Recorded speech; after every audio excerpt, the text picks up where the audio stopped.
Precioso Dios, hoy te damos la gloria y la honra, Señor. Hoy tú nos has traído a este lugar para escuchar tu voz. Hoy has querido que estemos en este sitio porque tienes palabra para nosotros.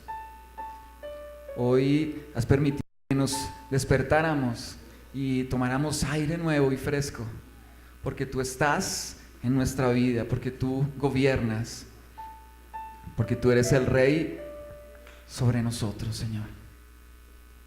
Hoy queremos darte la gloria y la honra solo a ti, Señor. Hoy queremos que nuestro respirar, que nuestros labios, que nuestros pasos, que lo que hacen nuestras manos estén dedicadas a ti. Hoy, Señor, queremos declarar nuestro amor por ti, porque entendemos una vez más cuánto amor tienes por nosotros. Por eso hoy venimos y damos a ti toda gloria y honra. Vuelvo a decir, Señor, quiero hoy darte la gloria y la honra solo a ti, Dios. Hoy disponemos nuestro corazón, Señor, para escucharte, Dios. Hoy nuestra mente se enfoca en ti, Señor, solo en ti. Y nuestro cuerpo tiene vida por tu misericordia, por tu gracia. Nos disponemos en este momento, Señor, a escucharte, Dios. Háblanos, Padre. Espíritu Santo, háblanos y muéstranos tu preciosa y hermosa voluntad. A ti sea la gloria por los siglos de los siglos. Amén. ¿Ustedes se acuerdan de Samuel? No mi hijo, ¿no? Samuel. Hay una parte en la vida de Samuel que me encanta mucho y es cuando él es llamado. Y dice la palabra que él siendo niño, ¿cierto? Estaba dormido y escuchó como que lo llamaban. Y despertó y fue donde su maestro a preguntarle, oiga, ¿por qué me llamó? No, yo no lo he llamado. Y así pasó 3 veces. Le dan la instrucción, ojo, lo que pasa es que Dios te está hablando. Y cuando vuelvas a escucharlo, tú le vas a contestar, habla, que tu siervo escucha. Y cuando Dios lo volvió a llamar, él contestó, habla, que tu siervo escucha. Y Dios le habló. Quiero pedirle hoy, hermano, que usted repita conmigo esta mañana, habla, que tu siervo escucha. Pero antes hago una pregunta. ¿Cuántos de los que están aquí piensan hoy que son siervos del Señor? Que Dios los ha llamado para algo. Entonces hoy respóndale al Señor. Habla, pero hay que decirlo. Habla, que tu siervo escucha. Amén. En este mes hemos estado hablando acerca de finanzas. Y el pastor me hacía énfasis, acuérdate de las finanzas. Y yo le preguntaba al Señor, ¿cómo debo manejar las finanzas? Y le preguntaba, Señor, ¿qué debo hacer? ¿Qué debo compartir a mis hermanos acerca de eso? Y Dios me respondió, no hables de finanzas. ¿Cómo así? Y vamos a entender por qué. Quiero que vayamos a la palabra un momento. Vamos a ir a segunda de Samuel, a segunda de Samuel, capítulo 6, versos 11 al 15. Segunda de Samuel 6, 11 al 15. Y dice la palabra, y estuvo el arca de Jehová en casa de Obed-edom geteo 3 meses. Y bendijo Jehová a Obed-edom y a toda su casa. Fue dado aviso al rey David diciendo, Jehová ha bendecido la casa de Obed-edom y todo lo que tiene a causa del arca de Dios. Entonces David fue y llevó con alegría el arca de Dios de casa de Obed-edom a la ciudad de David. Y cuando los que llevaban el arca de Dios habían andado 6 pasos, él sacrificó un buey y un carnero engordado. Y David danzaba con toda su fuerza delante de Jehová, y estaba David vestido con un efod de lino. Así David y toda la casa de Israel conducían el arca de Jehová con júbilo y sonido de trompeta, con júbilo y sonido de trompeta. Estuve buscando algunas noticias por internet. Encontré algunas y quiero compartir un par de ellas con ustedes. Banrepública subió a 6.25% su tasa de intervención. ¿Cómo le afecta esto a usted como ciudadano? Efectos del alza se verían en un periodo de 10 meses. Líneas de crédito comercial encarecerían los créditos de consumo, asumen más tarde el choque. El año pasado el déficit comercial del país fue de 15.907 millones de dólares. Las importaciones cayeron 15.6% en 2015, mientras que en diciembre las compras externas se contrajeron 24.2%. Disturbios en Universidad Pedagógica por alza de Transmilenio. La protesta se inició a las 11 de la mañana. ESMAD y policía hacen presencia en el lugar. Nosotros estamos acostumbrados a escuchar este tipo de noticias a diario, ¿sí? Y se le suman otras, ¿cierto? Se le suma, amor, llegó el recibo del teléfono, etcétera, ¿cierto? Pero acerca de eso, Jesús dice algo. Jesús dice, de esas cosas se preocupan todos los que son incrédulos. Eso lo dice Jesús cuando empezó a enseñar acerca de los bienes y de las riquezas, ¿sí? Y yo me ponía a pensar, entonces, ¿qué es lo que a nosotros nos diferencia de ser un incrédulo? Porque Jesús dice, esas cosas dominan el pensamiento de los incrédulos, pero su Padre Celestial ya conoce todas sus necesidades. Busquen el reino de Dios por encima de todo lo demás y lleven una vida justa, y Él les dará todo lo que necesitan, todo lo que necesitan. Desde pequeños a mí me estaban diciendo, mijito, estudie para que le vaya bien, para que sea profesional, para que tenga casa, para que tenga carro, para que le vaya bien. Y yo estudié, y a veces no tengo casa, y a veces no tengo todo, y me siguen faltando cosas. Y entonces, ¿qué? Se equivocaron mis padres cuando me dijeron, oiga, estudie porque con eso tiene asegurado todo. Porque realmente no es así. Hay millones de profesionales con maestrías, todas las que quieran, que no tienen para comer y que pasan necesidades, o que viven insatisfechos porque piensan que todo lo que se han esforzado para vivir una vida tan común y corriente. Resulta que de esas cosas se preocupa todo el mundo, y nosotros como iglesia, gran parte de nuestro tiempo nos la pasamos preocupados por las mismas cosas. Gran parte de nuestro tiempo y de las charlas que tenemos como familia o con amigos se tratan de, hermano, ¿cómo está? ¿Cómo está su vida económica? ¿Cómo van las cosas? Y la necesidad pareciera que tiene un lugar preponderante en nuestra vida. Muchas veces en las conversaciones de matrimonio lo que se habla es acerca del dinero que falta. Y cuando oramos, entonces oramos porque nos faltan cosas y porque necesitamos pedir cosas al Señor.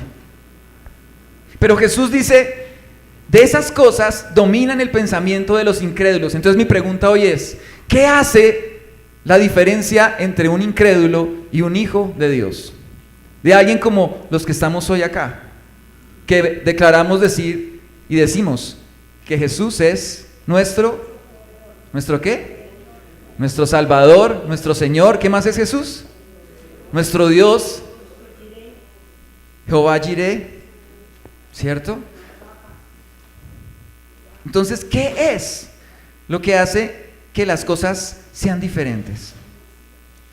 Cuando yo era niño, había un tiempo muy especial que me encantaba, y era cuando yo iba de visita a donde una tía, porque mi tía tenía un hijo que era mi primo, y para mí era como mi hermano. Como yo en la casa viviera con dos niñas, pues yo no tenía hermano ahí para jugar, ¿no? ¿Sí? No es lo mismo. Entonces cuando yo tenía la oportunidad de ir a la casa de mi primo, la pasábamos genial, jugábamos todo el tiempo, no importaba que no tuviéramos mayores juguetes costosos, porque eso no importaba. Por ejemplo, a nosotros nos gustaba jugar futbolín. En la casa de él tenía un futbolín, a veces él venía a mi casa, ¿sí? Pero como no teníamos el futbolín cuando veníamos a mi casa, entonces ¿qué hicimos? Cogimos una hoja de papel de cuaderno, le hicimos 2 huequitos en las puntas de la hoja, levantamos así, hicimos como un arco, cogimos un pedacito de papel y lo arrugamos así chiquitico y empezábamos a jugar así. Los muñequitos los rompían dentro del papel, cortábamos así cuadraditos y cada cuadradito era un jugador. Los coloreábamos y empezábamos a jugar. Y sin mentirle nos daban las 12 de la noche jugando el futbolín que nos habíamos inventado.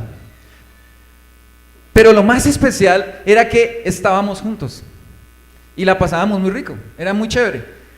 Pero lo que más yo recuerdo es cuando se acababa la visita. Entonces ya pasaba tal vez 2 días en la casa de mi primo, o él estaba en mi casa unos 2 días, y bueno, tocaba irse. Y yo me acuerdo el vacío que sentía mi corazón cuando me iba, o cuando él se iba, ¿sí?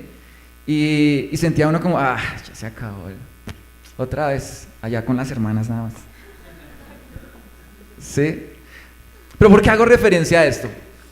Algo clave, importante, en ese ejemplo que les muestro, es que lo más importante era estar con mi primo, estar con él, pasar tiempo con él. No importaba lo que tuviéramos o lo que no tuviéramos, no importaba dónde estuviéramos, si en la casa de él o en mi casa, no importaba eso. Lo que importaba era que estábamos juntos, pero lamentablemente era solo una visita. Para los que toman nota, esta predicación se llama Más que una visita.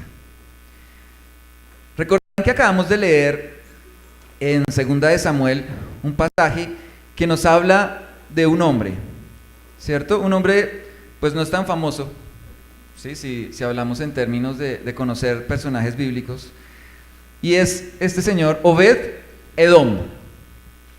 Y acerca de él, voy a volver a leer lo que dice en 2 de Samuel, en el capítulo 6, para que lo tengamos una vez más claro, más reciente, ¿sí?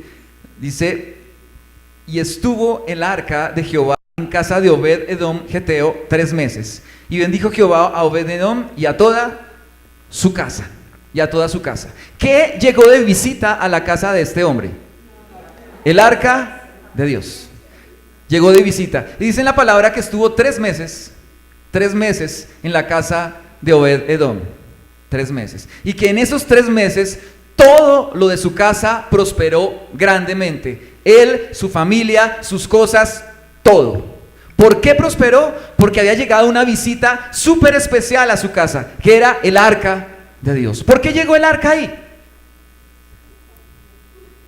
Resulta que un tiempito atrás, ¿sí?, David fue por el arca, porque no estaba en la ciudad de David, y fue por el arca, fue a buscarla, ¿sí? Y él tenía la mejor intención, porque él sabía que el arca era importante, que era poderosa, que tenía que estar, porque era la presencia de Dios en el pueblo.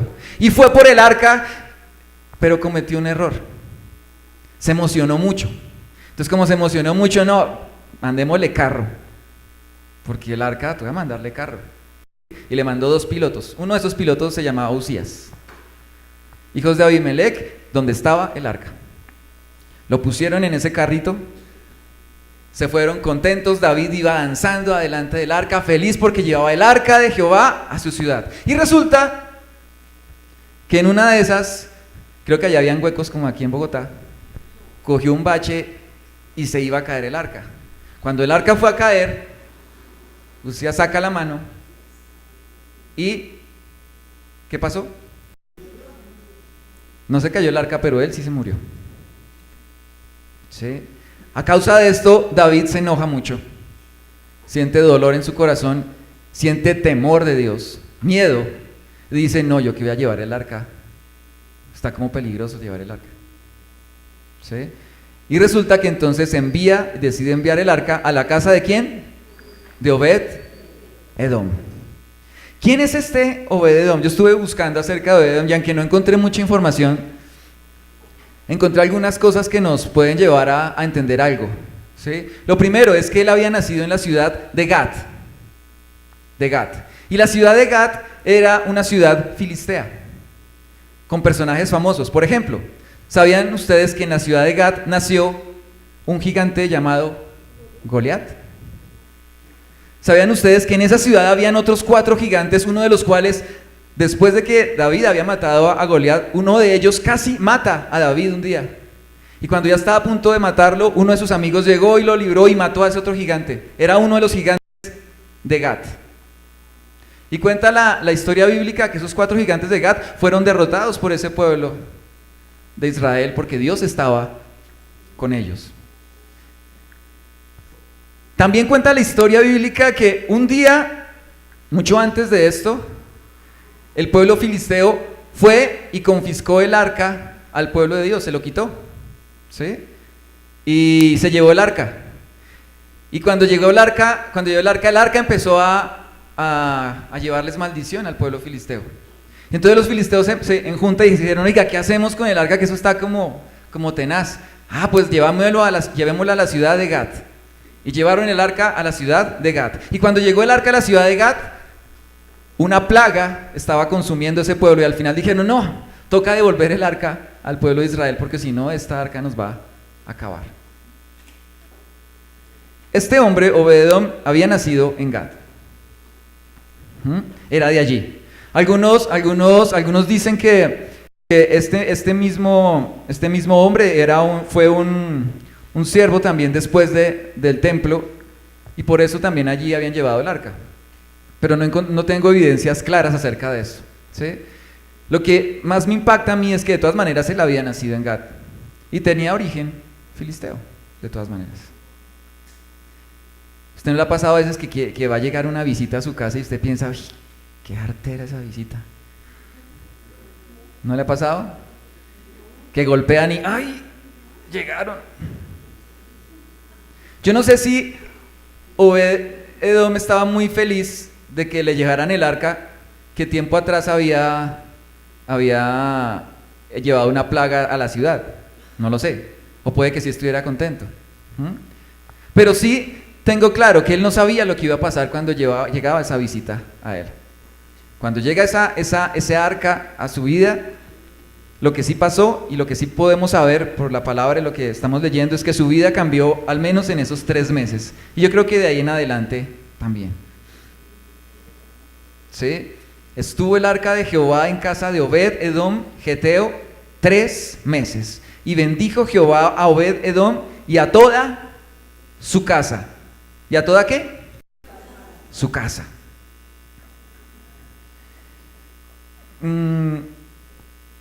Hay algo en lo que quiero hacer énfasis aquí, y si usted toma notas, anote este primer punto. Y si quiere, repítalo después de mí. La bendición está en la presencia de Dios. Repítalo una vez más, repítalo conmigo. La bendición está en la presencia de Dios. Cuando la presencia de Dios llegó a la casa de Obed, la vida cambió por completo. Cambió por completo. ¿Qué pasa cuando el arca no está? ¿Qué pasa si el arca se pierde? Quiero que vayamos un momentico a 1 Samuel 4, verso 19.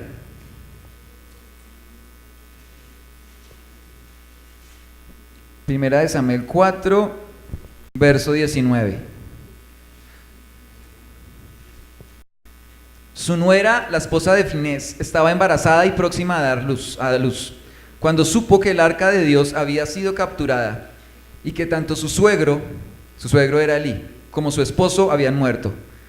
Le vinieron los dolores de parto y tuvo un alumbramiento muy difícil.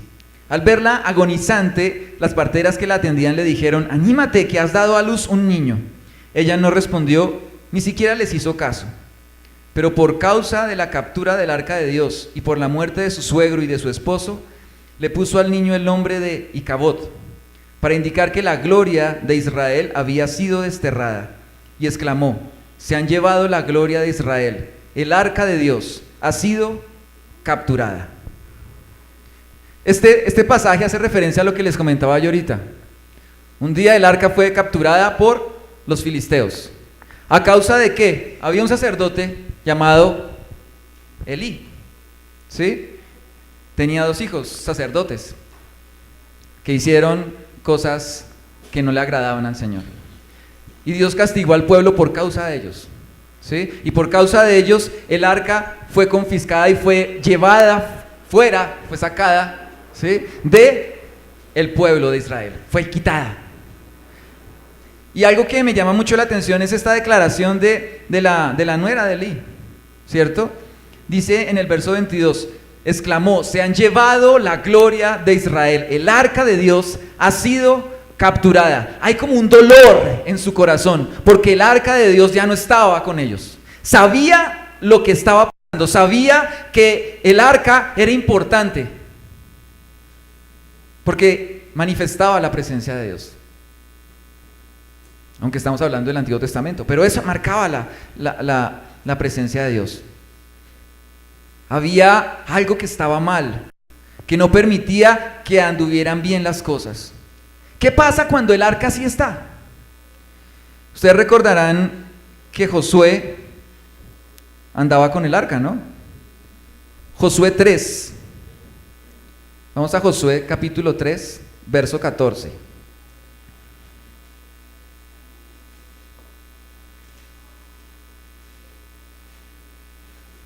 Josué 3, verso 14. Cuando el pueblo levantó el campamento para cruzar el Jordán, los sacerdotes que llevaban el arca del pacto marcharon al frente de todos. Ahora bien, las aguas del Jordán se desbordan en el tiempo de la cosecha. A pesar de eso, tan pronto como los pies de los sacerdotes que portaban el arca tocaron las aguas, éstas dejaron de fluir y formaron un muro que se veía a la distancia, más o menos a la altura del pueblo de Adán, junto a la fortaleza de Zaretán. A la vez, dejaron de correr las aguas que fluían en el mar de Arabá, es decir, el mar muerto. Y así el pueblo pudo cruzar hasta quedar frente a Jericó. Repita algo conmigo: con Dios pasan cosas maravillosas. Y aquí vemos un paralelo entre dos situaciones, dos ejemplos nada más. En una, el arca de Dios ya no estaba. En la otra, el arca de Dios estaba cumpliendo su tarea. ¿Sí? ¿Qué pasó cuando el pueblo pasó ese río y entró a Jericó? ¿Qué pasó después? ¿Fue derrotado el pueblo? ¿Fue derrotado el pueblo de Israel? Cuando atravesó el río y llegó a Jericó. ¿Qué fue lo que pasó? ¿Qué, pastor? No alcanzó. Salieron victoriosos. ¿Quién les dio la victoria? Ellos eran muy buenos guerreros y por eso ganaron. Ellos sabían que como ellos eran los que cargaban el arca, pues por eso era que ganaban. ¿Sí? ¿Será que era eso? Era porque la presencia de Dios iba con ellos. Ahí está la victoria. La victoria del pueblo de Dios no está en nosotros. La victoria está en el Señor, en Dios. Y por eso yo les decía al principio que yo le preguntaba a Dios: ¿qué debo hacer para que nuestra empresa funcione bien, para que tenga los ingresos que deberían tener? Y entonces uno empieza a pensar cómo debo administrar, piensa uno en números, ¿sí? Piensa uno en cómo abrir puertas, en qué debe hacer. Y me leí casi todo Proverbios, tratando de entender: Señor, dígame cómo debo hacerlo. Y me leí todo el Proverbios y no entendía. Hasta que Dios me dijo: la solución es que usted deje de pensar en esos números. Usted enfóquese en la presencia mía. Enfóquese en la presencia de Dios. Porque las demás cosas no importan. Yo le comentaba a mi esposa, pero es difícil. Pero ella me decía: pero es que Dios ya te lo dijo, ¿por qué no? ¿Y por qué hago como referencia a esta conversación que hicimos los dos? Porque así estamos nosotros. Y Dios nos está diciendo: deja de pensar en eso, deja de pensar en esa preocupación, deja de preocuparte, de perder tiempo en pensar en cosas que no tienen solución con solo pensarlo. En lugar de eso, dedícate a buscar de mí, que yo te voy a dar la victoria, porque la victoria está en el Señor, no está en nosotros. No está en el hecho de que sea profesional o que haya estudiado o que tenga maestrías o lo que quieran que tenga. Está en que Dios está con su pueblo, está con sus hijos, está con sus amados. Amén. No, pero no se escuchó así muy bien, eso. Con Dios cosas maravillosas suceden. Con Dios la victoria es real. Es real, no es un cuento, es real. Bueno, eso correspondía al primer punto. ¿La bendición está en quién? En la presencia de Dios. En la presencia de Dios. Ahora, ¿cómo es eso? ¿Cómo es la bendición de Dios? ¿Cómo es esa bendición de Dios? ¿Cómo es eso de la presencia de Dios en la vida de un hombre o de una mujer? Y yo tengo algunos ejemplos que quiero que miremos y que de ahí extractemos algunas cosas para aplicar en nuestra vida hoy. Lo primero, Jacob. Yo creo que al frente de Jacob, busque Jacob y al frente escriba el altar de adoración. El altar de adoración. Les confieso, cuando yo le preguntaba al Señor acerca de las finanzas, yo no pensaba en adoración. Cuando el pastor me dijo, tiene que predicar acerca del tema que estamos hablando en este mes, yo no pensé, ¿verdad que yo soy del ministerio de alabanza y estas cosas? No pensé en eso, pensé en los números, como les decía a ustedes. Eso, claro, toca algo así. Resulta que después de buscar en la palabra, Dios me dice, no, el secreto no está ahí, está en que usted levante un altar de adoración. En Génesis 28, 16 hasta el 22 dice, y despertó Jacob de su sueño. Ciertamente Jehová está en este lugar, y yo no lo sabía. Y tuvo miedo y dijo, cuán terrible es este lugar, no es otra cosa que casa de Dios y puerta del cielo. Y se levantó Jacob de mañana y tomó la piedra que había puesto de cabecera y la alzó por señal y derramó aceite encima de ella. Y llamó el nombre de aquel lugar Betel, aunque Luz era el nombre de la ciudad primero. Ese Betel es casa de Dios. E hizo Jacob voto diciendo, si fuere Dios conmigo y me guardare en este viaje en que voy, y me diere pan para comer y vestido para vestir, y si volviere en paz a casa de mi padre, Jehová será mi Dios. Y esta piedra que he puesto por señal será casa de Dios. Y de todo lo que me dieres, el diezmo apartaré para ti. Y entendí algo acá y que quiero compartir con ustedes. El diezmo es un acto de adoración. No es simplemente una norma que hay que cumplir. No son números. No es un porcentaje que yo le saco a un sueldo, no es el porcentaje que le saco a una ganancia.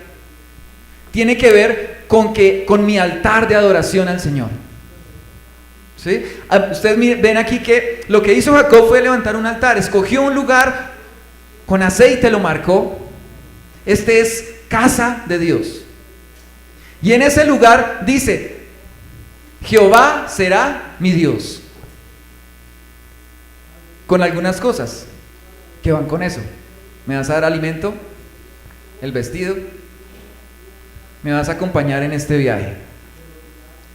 Y reflexionando un poquito acerca de nuestra vida, definitivamente en esta tierra, la vida de nosotros es un viaje, un paseo, ¿cierto?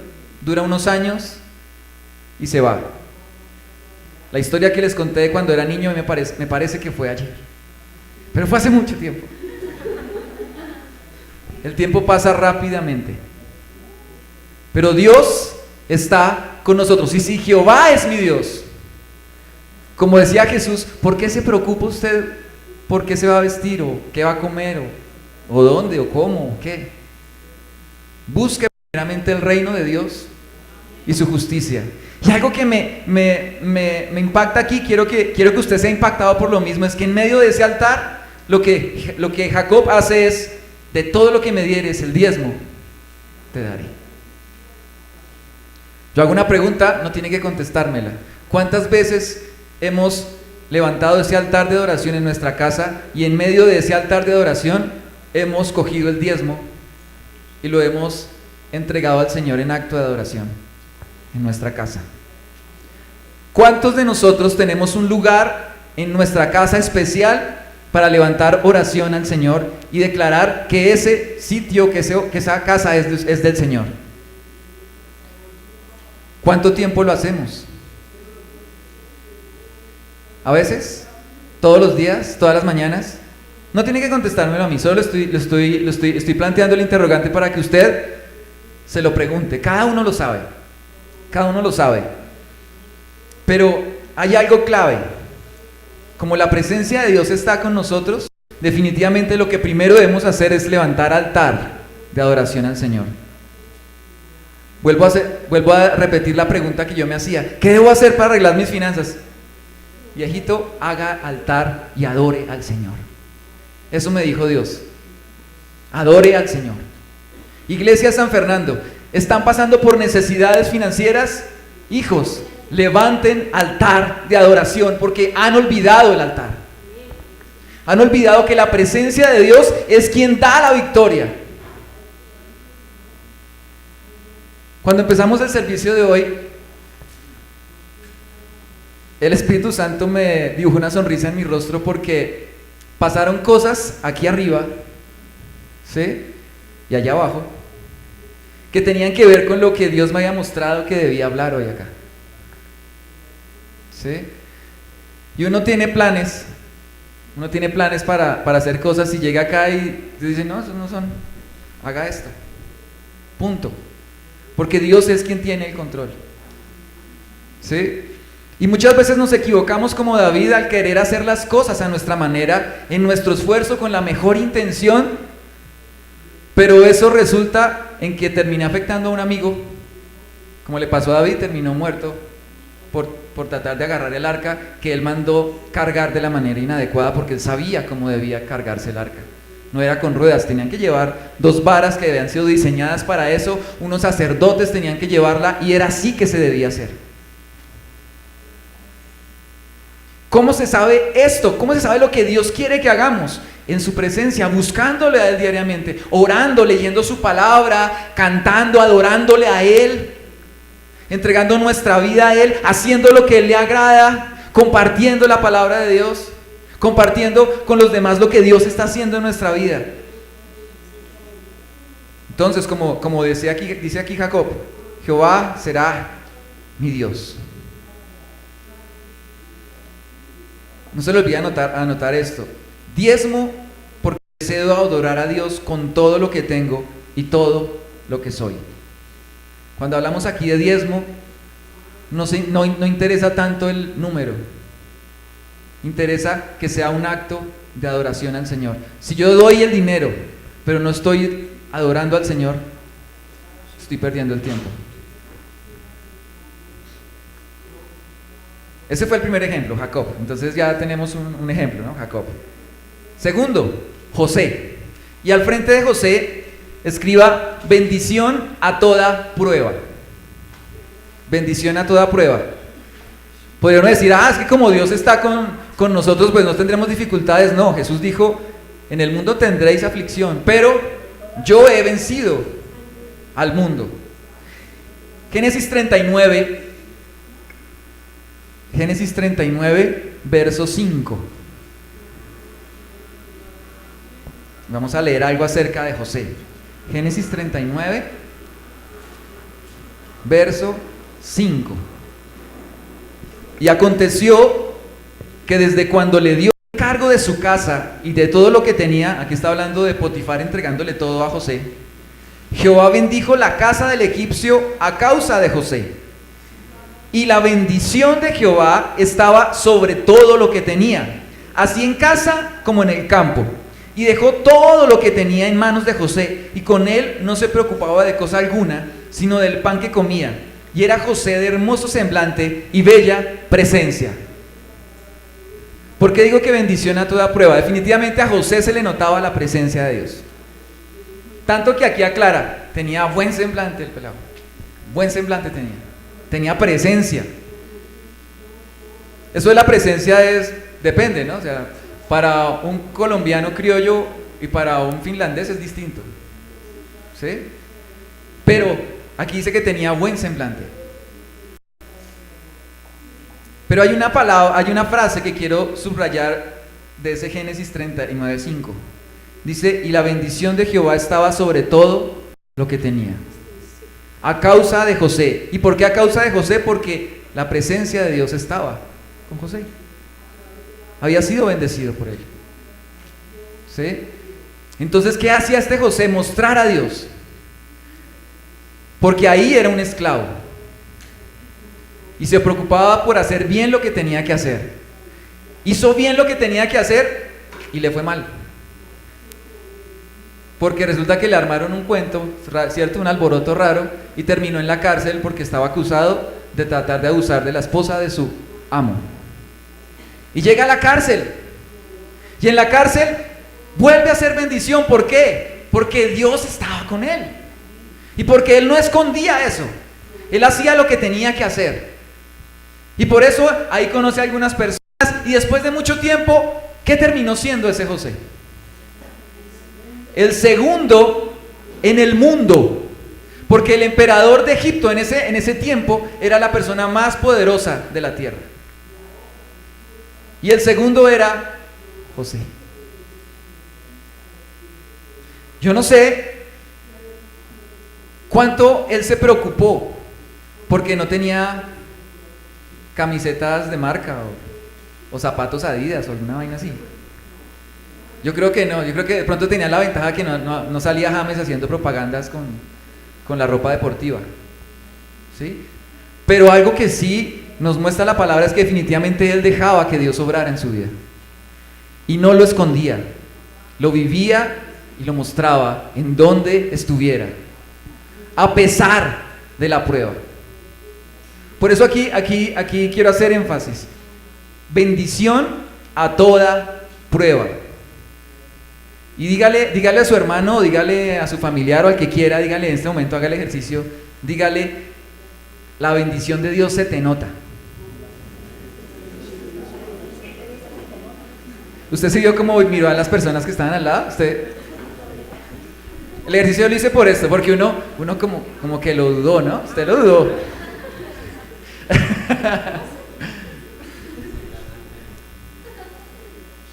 Algo importante que quedemos con algo de este momento: la bendición de Dios se debe notar en nuestra vida, a pesar de que tengamos dificultades, a pesar de que no estén saliendo las cosas como pensemos que están saliendo, y así digamos: Señor, pero si soy tu hijo, ¿por qué no me pasa? ¿Por qué no sucede lo que estoy buscando que suceda? Puede ser que va a pasar después, porque es parte del plan de Dios, pero se te debe notar la presencia de Dios, se te debe notar que tienes ese altar de adoración, se te debe notar que oras al Señor, que lo buscas, que Él te habla, y que a pesar de la prueba tú puedes decir: no importa, soy esclavo, voy a ser el mejor esclavo de todos.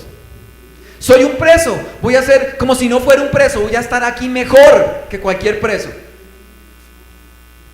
Que estoy al frente del faraón, voy a ser el mejor al frente del faraón. Pero ¿saben por qué pasa eso? Porque José tenía algo clave, claro: Dios tiene el primer lugar. La bendición está en la presencia de Dios. Y así tengamos pruebas, si Dios está con nosotros, ¿quién contra nosotros? Amén. Otra persona, Daniel. Tercero, Daniel. Y al frente escriba: sabiduría. Y quiero que vayamos un momentico a Daniel, al libro de Daniel, capítulo 1. Capítulo 1, verso 16. Daniel 1, verso 16. Así pues, Melzar se llevaba la porción de la comida de ellos y el vino que habían de beber, y les daba legumbres. Por ahí se ríe alguien que no le gustan las legumbres. A estos 4 muchachos Dios le dio conocimiento e inteligencia en todas las letras y ciencias, y Daniel tuvo entendimiento en toda visión y sueños. Pasados pues los días, al fin de los cuales había dicho el rey que los trajesen, el jefe de los eunucos los trajo delante de Nabucodonosor. Y el rey habló con ellos, y oiga esto: y no fueron hallados entre todos ellos otros como Daniel, Ananías, Misael y Azarías. Así pues, estuvieron delante del rey. ¿Por qué ellos eran diferentes?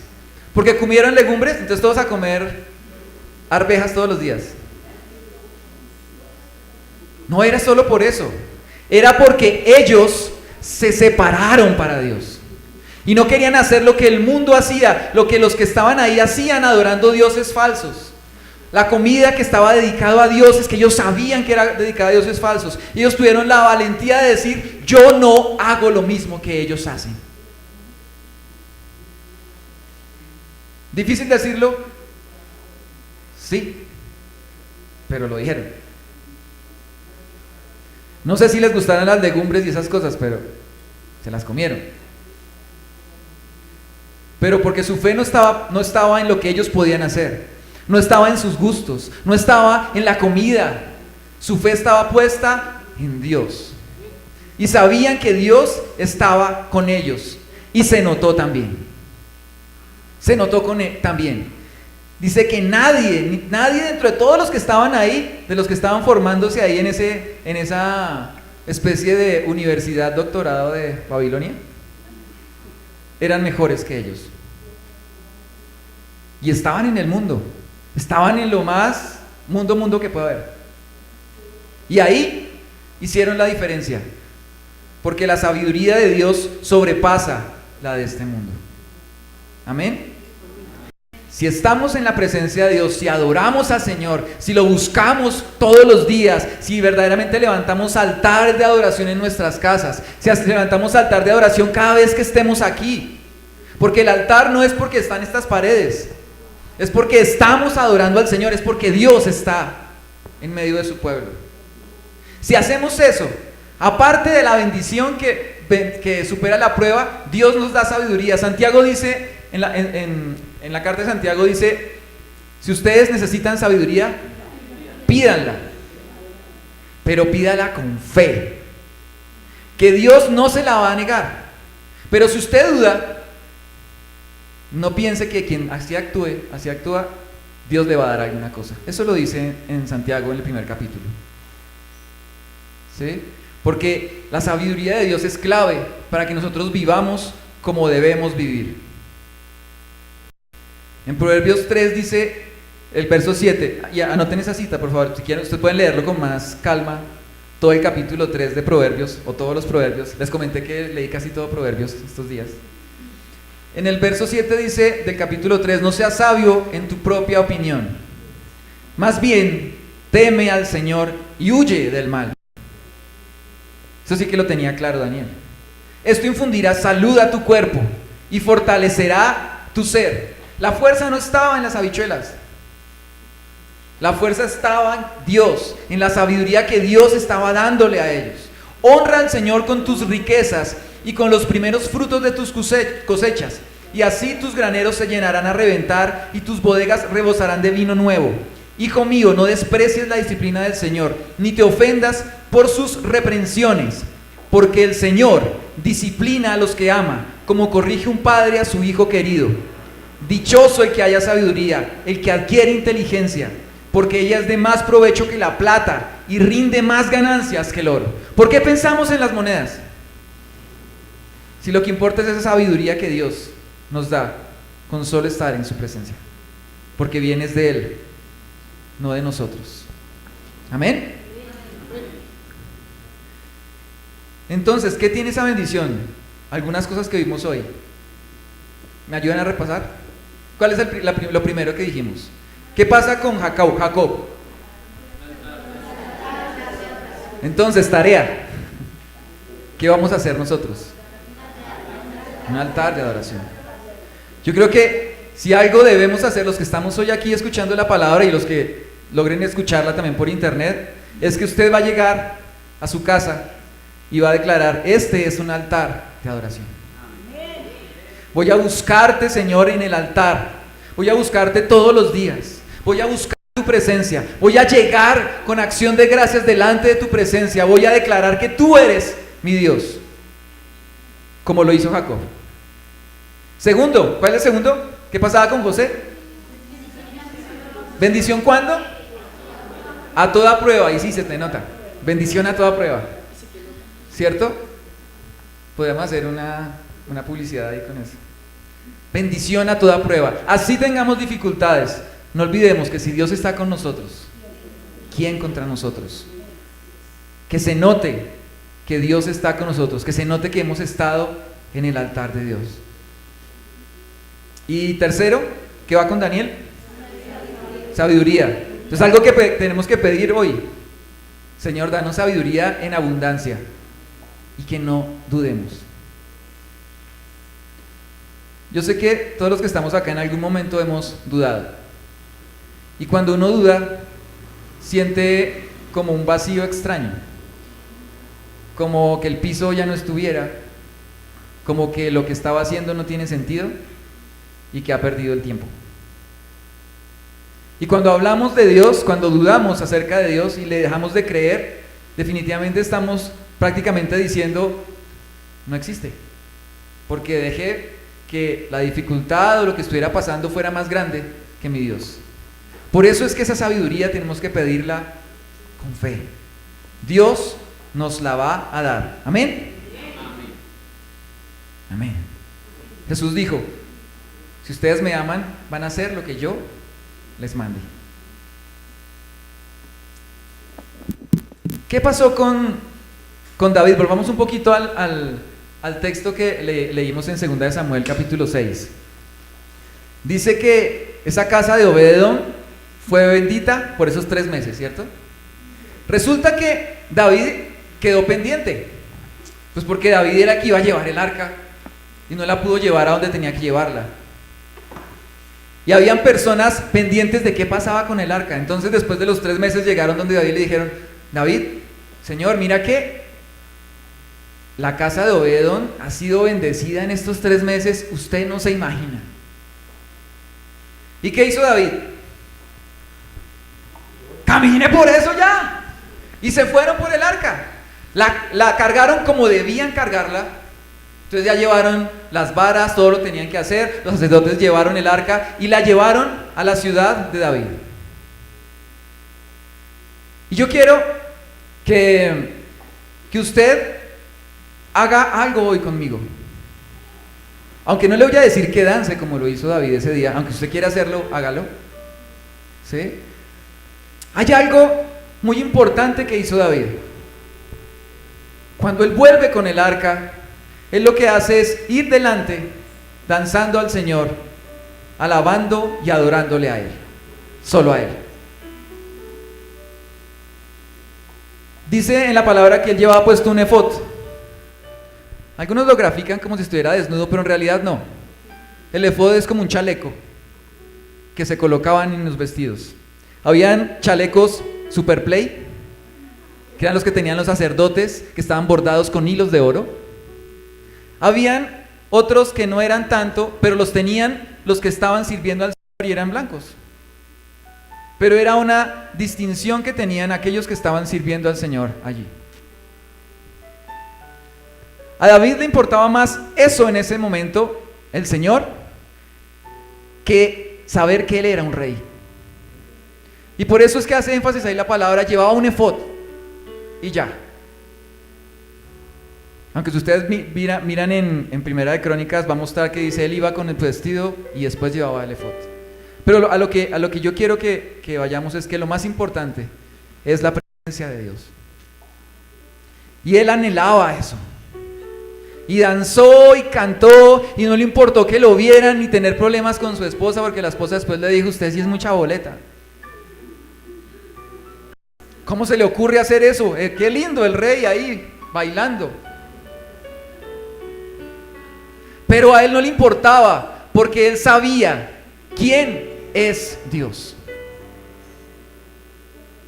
A José no le importaba ser un esclavo y que lo vieran como esclavo, porque él sabía que Dios estaba con él. A Daniel no le importaba que lo pudieran matar si se daban cuenta que él oraba 3 veces al día. No le importaba, porque sabía que era más importante la presencia de Dios. A Jacob no le importaba que iba a emprender un viaje tenaz y que no sabía dónde iba a ir, porque Dios iba con él. Y David sabía eso, y desesperadamente, apenas supo que el arca estaba dando bendición, porque él tenía un miedo, porque él había hecho cosas malas y él sabía que estaba mal y tenía temor de Dios, porque el temor de Dios no lo podemos perder, porque Dios es fuego consumidor, Dios es poderoso, Dios es fuerte, pero es justo. Y él lo sabía, David lo sabía, y por eso tenía miedo de Dios. Pero él se dio cuenta de la gracia del Señor y fue a buscar el arca. Y nosotros tenemos una ventaja. El Espíritu Santo está con nosotros hoy. Jesús pagó todo en esa cruz del Calvario para que nosotros pudiéramos llegar a la presencia de Dios, para que fuera fácil levantar altar, para que fuera de nosotros. Tenemos que hacerlo.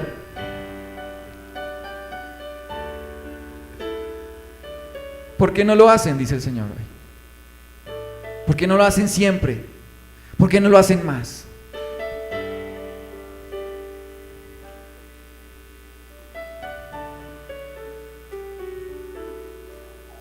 Hay 3 tareas. Voy a pasar las 3 tareas. Primero, vamos a levantar altar de adoración en nuestra casa. Si ya la tenemos, volvámoslo más fuerte. El hecho de que estemos trabajando en las células es porque queremos que en esas familias, las personas que vayan donde está la célula, vean un altar de adoración. Si usted tiene una célula, Dios ha dispuesto que tengamos estas células para que ahí mostremos qué es tener un altar de adoración, qué es darle el primer lugar a Dios, qué es honrarlo a Él, qué es encontrar la guía que el Señor tiene. Pero si usted no tiene la célula, haga el altar también, porque todos debemos hacerlo. La presencia de Dios es lo más importante. Lleve al altar de adoración los recibos, llevémoslos. Pero Dios tiene el poder, Dios tiene el primer lugar y Él es digno de toda alabanza. Segundo, pidamos sabiduría para vivir en la guía de Dios sin dudar. Entonces, algo por lo que vamos a orar como iglesia esta semana es: Señor, danos la sabiduría que viene de ti para vivir como tú quieres que vivamos. Tercero, mostremos la gloria de Dios como José, Daniel y Jacob. Que se note la presencia de Dios en nuestra vida. Usted, cuando salga de aquí, váyase diciendo en su mente: que se note la presencia de Dios en mi vida. ¿Cómo se va a notar? El Espíritu Santo está con nosotros. Hermano, póngase en pie.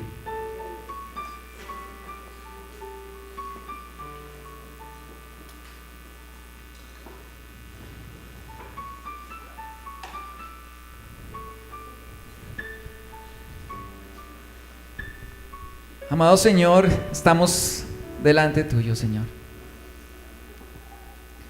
Yo le pido al equipo de alabanza que esté aquí arriba,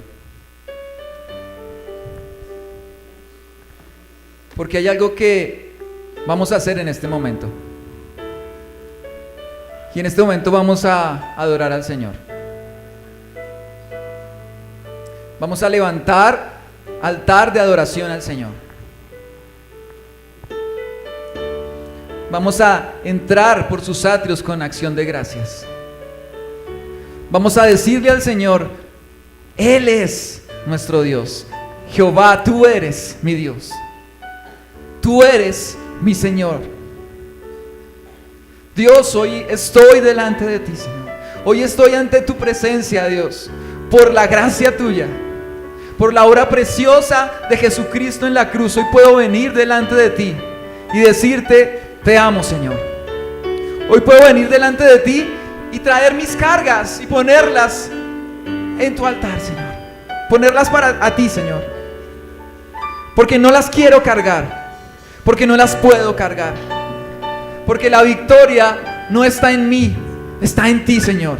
Porque tú eres quien me transforma y me hace ser como un hijo tuyo. Eres tú, Señor, es tu gracia. Escuche lo que dice el Salmo 16. No abra sus ojos y declare al Señor lo que dice la palabra. Una herencia escogida. Guárdame, oh Dios, porque en ti he confiado. Dígale al Señor hoy: Señor, guárdame, porque en ti estoy confiando hoy.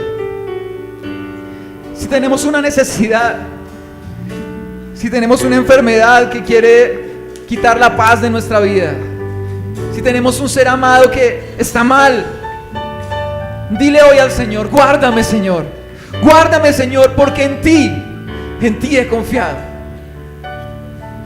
Oh alma mía, dijiste a Jehová, tú eres mi Señor, tú eres mi Señor. Dile a Él, dile al Rey, tú eres mi Señor. Mi Señor no es la deuda, mi Señor no es la escasez, mi Señor no es la falta, mi Señor es Jehová. No hay para mí bien fuera de ti.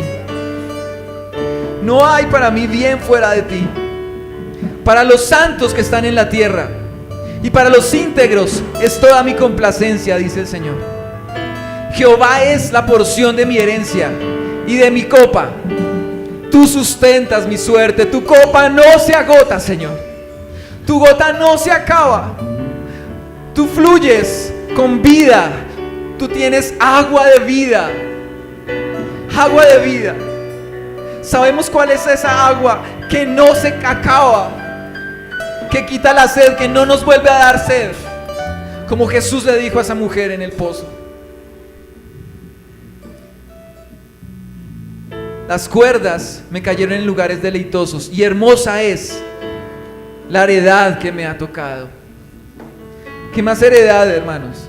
Si somos hijos de Dios, ¿qué más heredad? Si Dios nos ha dado con Él todas las cosas. Bendeciré a Jehová que me aconseja. Aún en las noches me enseña mi conciencia. A Jehová he puesto siempre delante de mí. Porque está a mi diestra, no seré conmovido. Hermano, Dios está hoy a tu diestra acá. No seré conmovido. Mi carne también reposará confiadamente. Se alegró por tanto mi corazón y se gozó mi alma. Porque no dejarás mi alma en el Seol, ni permitirás que tu santo vea corrupción. Me mostrarás la senda de la vida. Y repita conmigo, hermano, en tu presencia.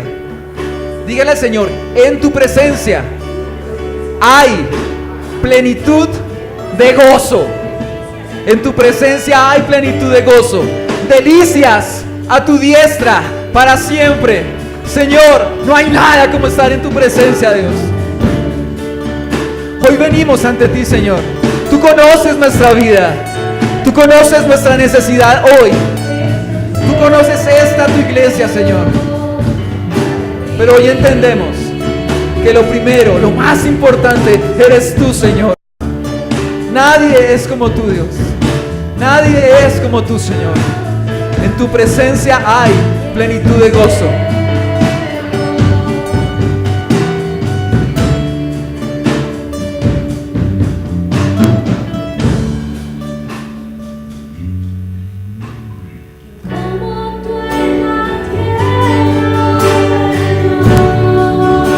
Hermoso, inigualable. Es tu favor. Nada en este mundo, nada. Nada puedes hacer, Señor. Copa nunca se agota. Tu copa no se secará. Dígale al Señor, tu presencia es el cielo.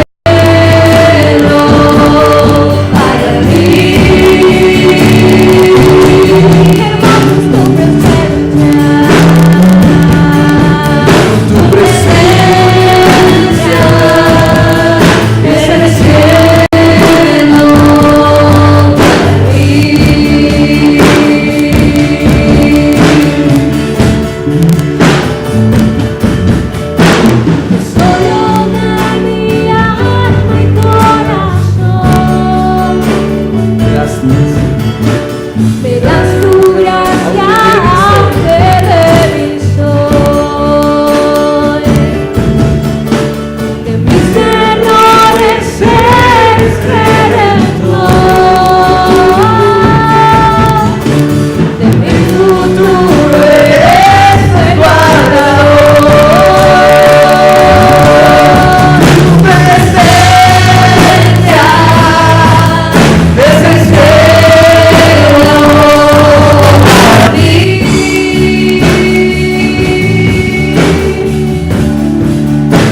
el cielo para mí, oh Cristo, oh Cristo.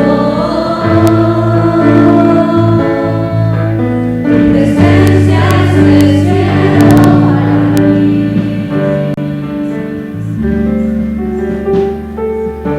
No hay nada más grande que la presencia de Dios. Y hermanos, yo sé que aquí hay muchos que ya conocemos del Señor, y que un día nos dimos cuenta de cuán grande es la presencia de Dios. Yo siempre recuerdo el día cuando entendí que Cristo había dado su vida por mí. Recuerdo cuando entendí que mi vida no era igual, porque Dios estaba conmigo. Hoy lo hemos recordado, porque Dios ya nos lo ha dicho muchas veces: yo estoy en tu vida. Pero esta mañana yo quiero hacer una pregunta, porque puede que alguno de ustedes hoy haya entendido quién es Jesús, quién es Dios y qué es eso de la presencia del Señor. Hoy le hemos dicho, la presencia de Dios transforma vidas. Y lo que estaba muerto ya no está muerto, ahora vive por la presencia del Señor. Yo le quiero preguntar a ustedes, si alguno de ustedes no lo ha hecho antes y quiere hacerlo hoy, quiere hoy entregar su vida al Señor Jesús y decir: Señor, he creído hoy en ti. Señor, entiendo que tienes un plan para mi vida. Quiero saber qué es eso de tu presencia en mí. Si hoy, hasta hoy lo está pensando y lo ha entendido, yo le quiero pedir que levante su mano por un momento.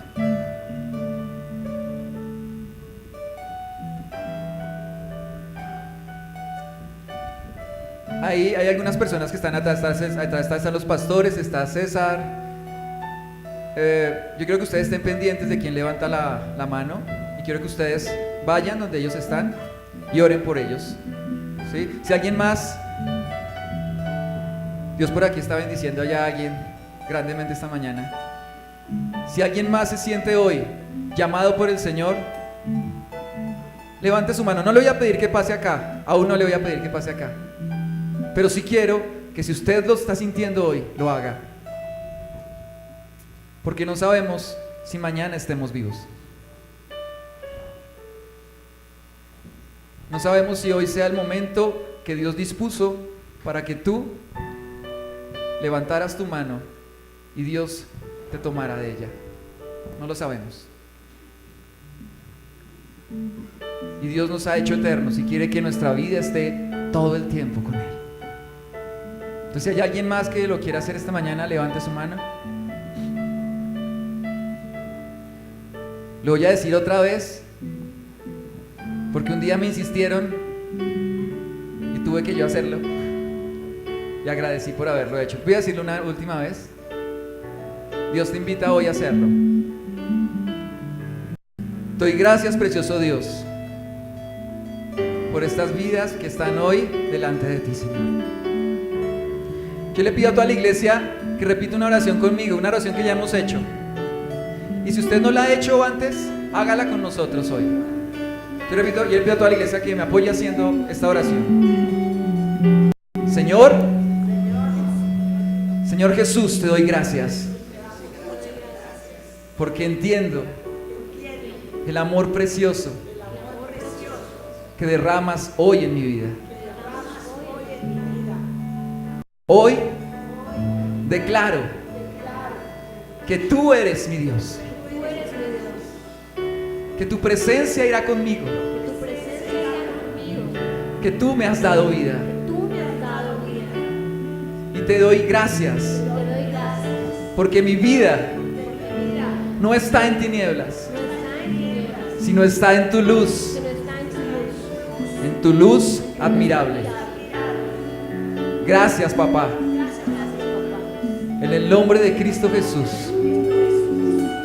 Amén. Dele la gloria al Señor. Alabe al Señor.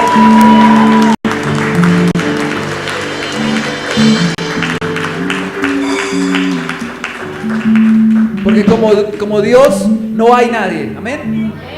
Amén. Hermano, puede sentarse usted por un momento.